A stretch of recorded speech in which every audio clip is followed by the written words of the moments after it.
जी, नमस्कार दोस्तों, ज्ञानालय में आपका स्वागत है और हम लोग तैयारी कर रहे हैं एकलव्य मॉडल रेजिडेंशियल स्कूल के किसी भी पोस्ट के लिए हम लोग तैयारी कर रहे हैं और उसी के क्रम में हम लोग करंट अफेयर्स की स्टडी करते हैं, जिसमें हम लोग जो है एजुकेशनल करंट अफेयर्स पे ज़्यादा फोकस करते हैं। लेकिन एक चीज़ आप लोग याद रखिएगा कि इसमें जितना जो जीके जीएस का जो दिया गया है पोर्शन की, उसमें जो है जीके जीएस जो होगा वो एजुकेशनल फील्ड पे ज़्यादा एम्फेसिस किया जाएगा, ज़्यादा महत्व दिया जाएगा। करंट अफेयर्स जो पूछे जाएंगे वो एजुकेशनल फील्ड पे ज़्यादा होंगे।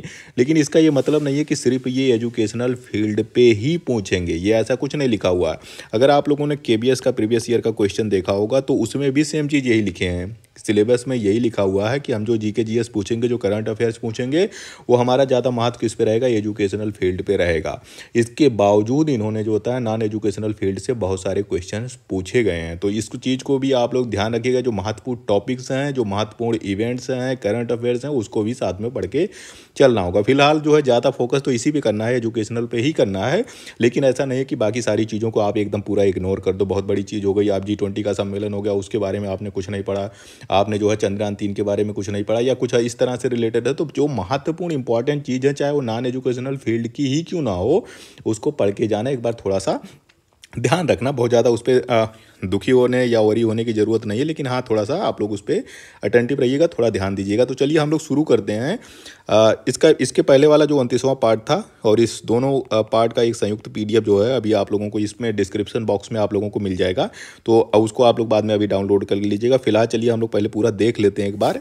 छोटा सा वीडियो है, 10 क्वेश्चन, 10-12 क्वेश्चन और बचे हुए हैं इसमें, तो देख लेते हैं। इंपॉर्टेंट क्वेश्चन है, एक बार देखना जरूरी है। हाल ही में केंद्र सरकार ने निम्नलिखित में से किन पेशेवरों के लिए वन नेशन वन रजिस्ट्रेशन यानी एक राष्ट्र एक पंजीयन लागू करने के लिए सहमति प्रदान की है? तो किसके लिए? चिकित्सकों के लिए, अधिवक्ताओं के लिए, शिक्षकों के लिए या फिर इंजीनियर्स के लिए? तो देख लो यार, इसमें थोड़ा सा तुक्का भी लगाओगे ना तो भी सही कर ले जाओगे। रजिस्ट्रेशन किसका होता है? चिकित्सक का होता है, अधिवक्ता का होता है, टीचर का होता है। टीचर का कोई रजिस्ट्रेशन होता है पढ़ाने के लिए? अभियंता या इंजीनियर्स का कहीं कहीं कोई रजिस्ट्रेशन होता है क्या, कोई चीज़ करने के लिए, कि उसके लिए कोई सेंट्रलाइज रजिस्ट्रेशन सिस्टम है? अधिवक्ताओं के लिए बार काउंसिल ऑफ इंडिया या फिर जो स्टेट की काउंसिल है वहाँ पे उनका जो है होता है भाई, उसके लिए वो पास करते हैं, परीक्षा होती है, तो उसका अलग चीज़ है। तो सारा कुछ ये इस समय क्या चल रहा है कि अगर आप तुक्का भी लगाओगे तो जो रजिस्ट्रेशन होता है और जितने भी जो होता है वो डॉक्टर्स होते हैं जो प्रैक्टिस करते हैं उनके लिए होता है। और पेशेवर इन्हीं को कहा जाता है भाई। कभी भी शिक्षक को पेशेवर नहीं माना जाता। शिक्षा तो एक सेवा है, शिक्षक को एक सेवा की जाती है। तो जो चिकित्सक होते हैं, जो डॉक्टर्स हैं, उनका रजिस्ट्रेशन होता है। हम सभी जानते हैं रजिस्ट्रेशन उनको कराना पड़ता है जब भी वो प्रैक्टिस करना, अपनी दुकान अगर उन्हें खोलना है, हॉस्पिटल खोलना है, अगर चिकित्सा का कोई भी काम करना है उनको, तो रजिस्ट्रेशन कराना पड़ता है। लेकिन अभी तक क्या व्यवस्था है कि स्टेट में, अलग अलग स्टेट में रजिस्ट्रेशन कराना होता है। अगर मान लीजिए आपको यूपी में काम कर रहे हैं, आप तो यूपी में रजिस्ट्रेशन कराओगे, लेकिन वो रजिस्टर नहीं और किसी स्टेट में नहीं चलेगा। आपको अगर दिल्ली में आपको कुछ प्रैक्टिस करनी है तो आपको दिल्ली के लिए अलग से रजिस्ट्रेशन लेना पड़ेगा। तो इन्होंने क्या किया कि अभी एक नई स्कीम लाए हैं कि भाई एक जगह पे जो है रजिस्ट्रेशन करवा लो, सेंट्रलाइज रजिस्ट्रेशन सिस्टम रहे, वो पूरे देश में, वो समझ जाइए कि ऑल इंडिया परमिट टाइप का हो जाए। तो आप कहीं भी जो है प्रैक्टिस करिए, चाहे इंडिया में करिए, चाहे इंडिया में, मैं कह रहा हूँ किसी भी स्टेट में इंडिया के करिए, तो इस तरह से हो जाए। क्योंकि अभी इस समय सारा कुछ सरकार का ये फोकस है कि सारा कुछ सेंट्रलाइज हो जाए। जैसे बच्चों के लिए स्टूडेंट आईडी, अपार आईडी आ गई थी, one nation one student ID आ गया, फिर one nation one ration card आ गया, वन नेशन वन इलेक्शन का चल ही रहा है कि एक देश एक चुनाव हो। तो इस तरह से सरकार जो है कम से कम जो है करने का प्रयास कर रही है, लोगों को परेशानी कम हो। तो डॉक्टरों को इसमें दिक्कत आती थी, तो इसके लिए शुरू किया गया है। डॉक्टरों के लिए सुविधा शुरू करने जा रही है सरकार कि उनको सिर्फ एक रजिस्ट्रेशन कराना होगा। एक बार वो रजिस्ट्रेशन करा लेंगे, ये रजिस्ट्रेशन नंबर उनका यूनिक होगा, यूनिक आईडी दी जाएगी, यूनिक नंबर दिया जाएगा, चिकित्सकों को दिया जाएगा। फिर ये इंडिया में कहीं पे भी प्रैक्टिस अपना करें। तो ये चिकित्सकों के लिए है। एक नेशनल मेडिकल कमीशन है जो रजिस्ट्रेशन इन सब का, डॉक्टरों के लिए जितना कुछ रजिस्ट्रेशन होता है इसी आयोग को करती है। राष्ट्रीय आयुर्विज्ञान आयोग जो है, नेशनल मेडिकल कमीशन है, वो इन सभी चिकित्सकों को जो भी इंडिया में प्रैक्टिस करते हैं उनकी जो है रजिस्ट्रेशन का काम यही करती है। इन्होंने एक जो है नेशनल मेडिकल रजिस्टर यानी हम आर जो है बनाया है, नेशनल मेडिकल रजिस्टर, और इसी रजिस्टर में सभी चिकित्सकों की रजिस्ट्री होगी, सभी चिकित्सकों का रजिस्ट्रेशन इसी में किया जाएगा। और इसी पे आप इस पोर्टल पे, इस वेबसाइट पे जाके जो है एनएमसी के, आप जाके देख सकते हैं कि देश में जो भी चिकित्सक काम कर रहा है उसका आप रजिस्ट्रेशन जाके चेक कर सकते हो कि हाँ भाई इसका रजिस्ट्रेशन है कि नहीं है, झोला छाप डॉक्टर तो नहीं है, डिग्री है कि नहीं है, तो सारा कुछ सारा आपको इसी रजिस्टर से आपको उस डॉक्टर के बारे में, जिससे भी आप चिकित्सा करवा रहे हैं, दवा करवा रहे हैं, दवा ले रहे हैं, तो सारा कुछ आपको इसी से मिल जाएगा। तो चलिए अगला क्वेश्चन देखते हैं कि देश के कार्यबल यानी वर्कफोर्स में महिलाओं की भागीदारी यानी women's participation in workforce in India वित्तीय वर्ष 22-23 के लिए कितनी आकलित की गई है।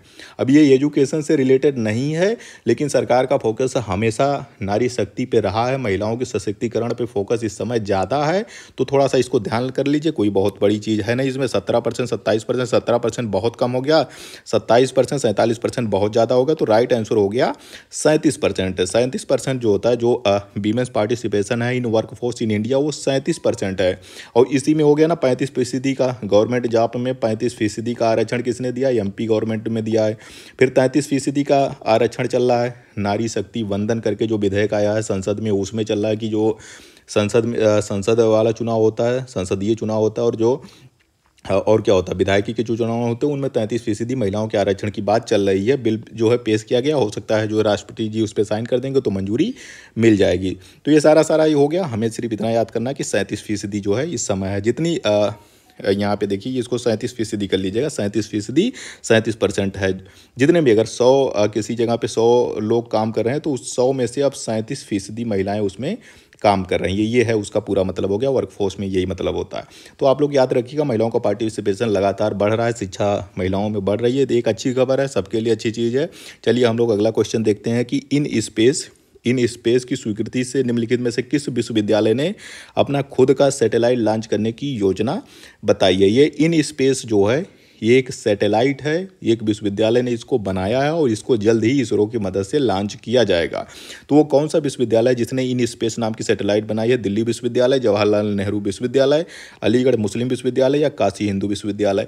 तो राइट आंसर ये अलीगढ़ मुस्लिम AMU, अलीगढ़ मुस्लिम यूनिवर्सिटी की ये सैटेलाइट है, इन स्पेस सैटेलाइट है, जिसको ये लॉन्च करेंगे। स्कूल का है, इसमें जो है या जो बच्चे यहाँ पर पढ़ रहे हैं उनके द्वारा ये बनाया गया है, उन टीचरों के द्वारा बनाया गया और इसको लॉन्च किया जाएगा। फिर चलिए आप जाइए अगले क्वेश्चन पे। महिला हॉकी एशियाई चैंपियन ट्रॉफी का टाइटल किसने जीता है? जापान ने, भारत ने, मलेशिया ने या सिंगापुर में? तो ये जो फीमेल्स हॉकी टूर्नामेंट हुआ था एशियाई चैंपियन ट्रॉफी का, इसकी विजेता है भारत ने जो है, भारतीय महिला टीम ने जो था, महिला हॉकी टीम ने इस खिताब को अपने नाम किया है।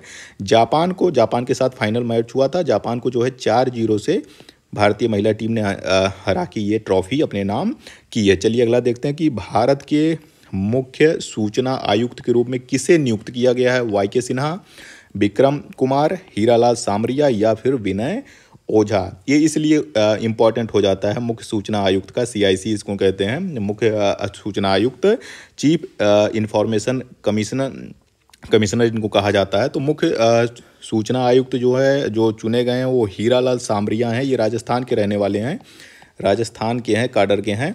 तो इनका सिलेक्शन, इनका जो है चयन किया गया है मुख्य सूचना आयुक्त के रूप में। ये पहले इम्पॉर्टेंट इसलिए है, इसलिए नहीं इम्पॉर्टेंट है कि चुने गए, इसलिए इम्पॉर्टेंट है कि ये देश के पहले दलित मुख्य सूचना आयुक्त हैं हीरालाल सामरिया। इस हिसाब से ये महत्वपूर्ण हो जाता है, क्योंकि जो है अपने जो है राष्ट्रपति महोदया जो हैं, वो पहली आदिवासी समाज की महिला हैं, पहली आदिवासी हैं जो भारत की राष्ट्रपति बनी हैं। तो इस हिसाब से इनका भी जरूरी है। और ये आपके मुख्य सूचना आयुक्त जो है हीरालाल सामरिया हैं, ये बने हैं, इसके लिए ये देश के पहले दलित मुख्य सूचना आयुक्त बनाए गए हैं। इससे पहले जो है यशवर्धन सिन्हा थे, यशवर्धन सिन्हा जो है उनका टाइम पूरा हो गया था, तो उनको हटा के फिर अब हीरालाल सामरिया को बनाया गया। फिर आ जाइए अगले पे। गंगा उत्सव मनाया जाता है, 7वां संस्करण है, 7 साल से लगातार मनाया जा रहा है। इसका आयोजन कहाँ होता है? दिल्ली वाले बता लेंगे क्योंकि इनके दिल्ली में होता है, पटना, लखनऊ, कोलकाता। वैसे दिल्ली में गंगा नहीं है, यमुना तो छूता है, यमुना का किनारा पड़ता है, लेकिन गंगा नहीं है। लेकिन गंगा उत्सव मनाया गया, दिल्ली में मनाया गया। ठीक, फिर आ जाइए पटना में नहीं मनाया गया, लखनऊ है ही नहीं। लखनऊ जो है गोमती नदी के किनारे है, गोमती के किनारे बसा हुआ है लखनऊ। और कलकत्ता जानते हैं आप लोग, हुगली के किनारे बसा हुआ है। पटना एक है जो गंगा के किनारे बसा हुआ है। दिल्ली जो है यमुना के किनारे है, तो दिल्ली में ही मनाया गया है। आप लोग ये इसलिए इम्पोर्टेंट हो जाता है कि नमामि गंगे जो है, नमामि गंगे योजना जो है सरकार की चल रही है, गंगा को प्रदूषण मुक्त करने के लिए नमामि गंगे योजना बहुत समय से चल रही है। नई दिल्ली में जो है 7वां संस्करण गंगा उत्सव का 7वां संस्करण मनाया गया। फिर आ जाइए कि हाल ही में किस वर्ष 2023 के लिए रोहिणी नैयर पुरस्कार दिया गया। एक पुरस्कार है, ये दिया जाता है दीनानाथ राजपूत, राम सिंह, पुरुषोत्तम सोबती या फिर मंगल चंद्र राणा को। तो ये जो दीनानाथ राजपूत हैं, ये छत्तीसगढ़ के बस्तर जिले में, इन्होंने बस्तर जिले के रहने वाले हैं। इन्होंने जो क्या किया है, ये एक इंजीनियर थे, भूतपूर्व इंजीनियर थे।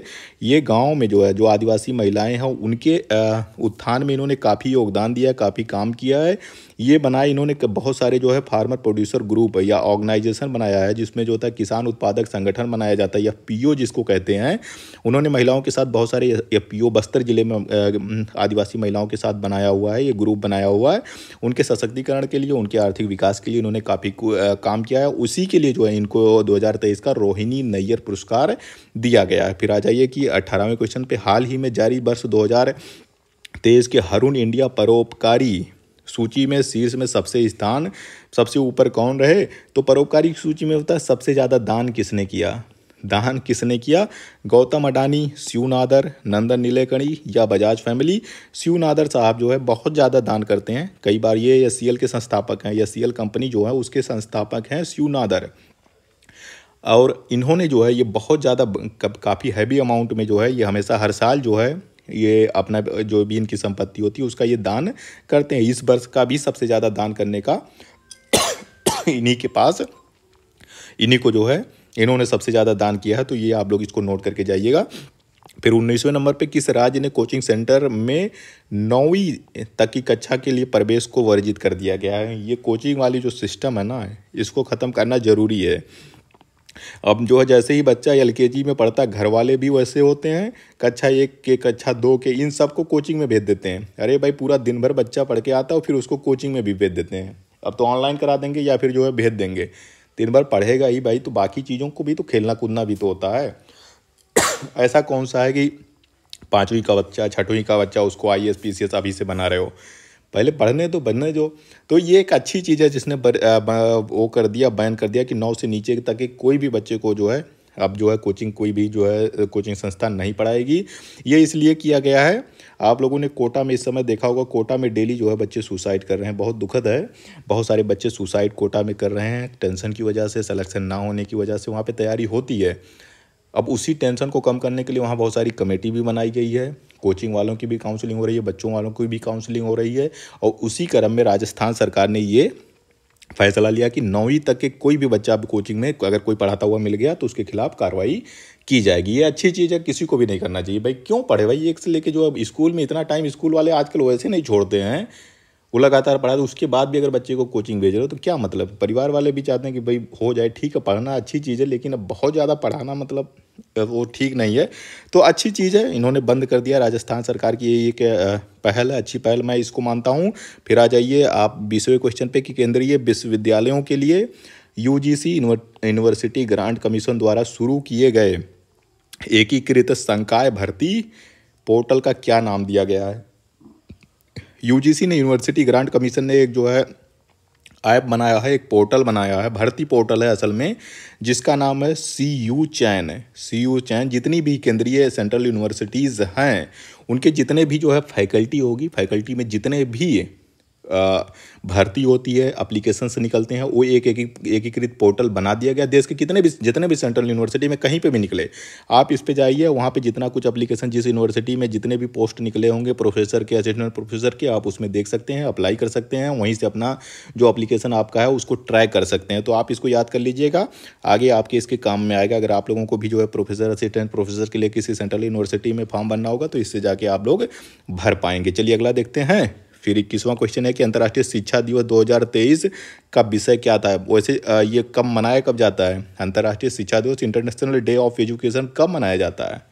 ये जनवरी में मनाया जाता है, 24 जनवरी को। हर साल 24 जनवरी जो मनाती है, UN के द्वारा मनाया जाता है। यूनेस्को इसमें ज़्यादा भाग लेती है, यूनेस्को द्वारा, United Nation Educational Scientific and UNESCO Cultural Organization, UNESCO जो है वो मनाती है, बेसिकली इस पे कराती है, शिक्षा के लिए जो है योगदान के लिए बढ़ावा देने के लिए मनाया जाता है। ये पूछा जा रहा है कि थीम क्या थी इस वर्ष की, तो थीम क्या थी, learning for people, changing course, invest in people, education. तो राइट आंसर आपका हो जाएगा कि invest in people and priorities education. जो 2023 का जो अंतर्राष्ट्रीय शिक्षा दिवस मनाया गया था उसकी थीम यही थी। ये हर साल 24 जनवरी को मनाया जाता है। फिर आ जाइए अगले क्वेश्चन पे। अगला क्वेश्चन है कि रक्षा मंत्रालय, शिक्षा मंत्रालय और एक और मंत्रालय, तीनों रक्षा सेवाओं ने सशस्त्र बलों में सेवाओं द्वारा हुए अग्निवीरों की भर्ती चल रही है। अग्निवीर भरे जाते हैं, उनकी चयन हो रहा है। निरंतर शिक्षा की सुविधा के लिए विभिन्न हितधारकों के साथ समझौता ज्ञापन पर हस्ताक्षर किया गया। अब जो है अग्निवीरों की भर्ती जो है, जैसे आर्मी में अग्निवीरों की भर्ती होती है तो कुछ समय तक उनको भर्ती दी जाती है, वो सेवा देते हैं। उसके बाद फिर वहाँ से जो है उनको मतलब कुछ सीमित समय के लिए है सेवा, बहुत समय परमानेंट भर्ती नहीं है अग्निवीरों की। लेकिन यह है कि ये बच्चे उसके बाद निकलने के बाद करेंगे क्या, तो इसके लिए सरकार ने क्या किया है, रक्षा मंत्रालय, शिक्षा मंत्रालय और कौशल विकास एवं उद्यमिता मंत्रालय के साथ ये तीनों एक्सक्यूज में, ये तीनों जो है विभाग, एक दो तीनों मंत्रालय आपस में मिले हुए हैं। जो भी अग्निवीर होंगे ये वहाँ पे सेवा भी देंगे, और इनको अगर पढ़ाई करना है, इनका कौशल विकास करना है, तो तीनों ये मंत्रालय आपस में मिलकर उनका एजुकेशन उनका चलता रहे, उनका कौशल विकास होता रहे, ट्रेनिंग चलती रहे, पढ़ाई चलती रहे। इसलिए इन तीनों विभाग ने आपस में मिलकर एक समझौता ज्ञापन किया है। फिर आ जाइए अगले क्वेश्चन पे।